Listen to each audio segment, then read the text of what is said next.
பல்கலை பாலியல் வழக்கில் பாதிக்கப்பட்ட மாணவிக்கு 25 லட்சம் ரூபாய் இழப்பீடு வழங்க வேண்டும் என்று தமிழக அரசுக்கு சென்னை உயர்நீதிமன்றம் உத்தரவு பிறப்பித்திருக்கிறது. இந்த வழக்கு தொடர்பான விசாரணை காலை முதலே தொடங்கி நடைபெற்று வரக்கூடிய சூழலில் தற்பொழுது மாணவிக்கு 25 லட்சம் ரூபாய் இழப்பீடு வழங்க வேண்டும் என்று உத்தரவு பிறப்பிக்கப்பட்டிருக்கிறது. விவரங்களோடு இணைந்திருக்கிறார் தொடர்ந்து ராஜேஷ். தற்பொழுது மாணவிக்கு 25 லட்சம் ரூபாய் இழப்பீடு வழங்க வேண்டும் என்று தமிழக அரசிற்கு சென்னை உயர்நீதிமன்றம் உத்தரவு பிறப்பித்திருக்கிறது. இது குறித்தான விவரங்களை வழங்கலாம். வணக்கம். நீதிமன்றத்தில் தற்போது இந்த விசாரணை மிக தீவிரமாக பரபரப்பாக நடைபெற்றுக் கொண்டிருக்கிறது. மாணவிக்கு தரப்பு கடுமையாக பாதிக்கப்பட்டிருக்கிறார்கள், மன உளைச்சலுக்கு ஆளாகி இருக்கிறார்கள்.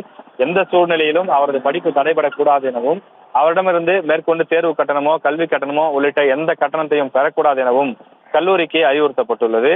இது தவிர மாணவியின் விவகாரங்கள் வெளியானதால் பாதிக்கப்பட்ட மாணவிக்கு 25 லட்சம் ரூபாய் இழப்பீடாக வழங்க வேண்டும் என சென்னை உயர்நீதிமன்றம் தமிழக அரசுக்கு உத்தரவிட்டிருக்கின்றது.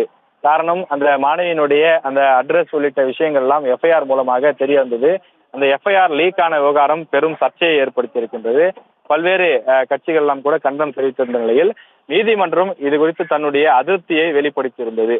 அது டெக்னிக்கல் எரர் என்று அரசு சார்பில் வழக்கறிஞர்கள் தெரிவித்திருந்தாலும் கூட அதிகாரிகளுக்கு மிக கடுமையான எச்சரிக்கைகளையும் கடும் கண்டனத்தையும் நீதிமன்றம் தெரிவித்திருந்தது.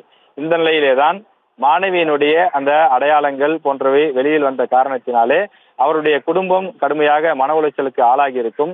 எனவே இதிலிருந்து மீண்டு வருவதற்காக ஒரு சிறு உதவியாக இருக்கும் என்ற அடிப்படையிலே இந்த 25 லட்சம் ரூபாயை தமிழக அரசு அந்த மாணவியினுடைய குடும்பத்திற்கு வழங்க வேண்டும் என்று தெரிவித்திருக்கிறது. அண்ணா பல்கலைக்கழகத்தை பொறுத்த வரையிலே அங்கு கட்டணம் என்பது மிக குறைவான ஒரு கட்டணம் தான். ஆனாலும் கூட அந்த கட்டணத்தை கூட மாணவியிடமிருந்து வசூலிக்க கூடாது. எந்த ஒரு சூழ்நிலையாலும் அந்த மாணவியினுடைய அந்த கல்வி படிப்பது என்பது தடைபட்டு விடக்கூடாது. அந்த மாணவி தொடர்ந்து படிப்பதை அங்க இருக்கக்கூடிய பல்கலைக்கழக அதிகாரிகள் உறுதி செய்ய வேண்டும் எனவும் அண்ணா பல்கலைக்கழகம் அறிவுறுத்தியுள்ளது. எனவே பெண்கள் மதிக்கப்பட வேண்டும் எனவும், இந்த சமுதாயத்தில் ஆணாதிக்கம் என்பது நிறைந்ததாக இருக்கக்கூடாது எனவும் சமுதாயத்திற்கு நிறைய அறிவுரைகளையும் நீதிமன்றம் வழங்கியுள்ளது.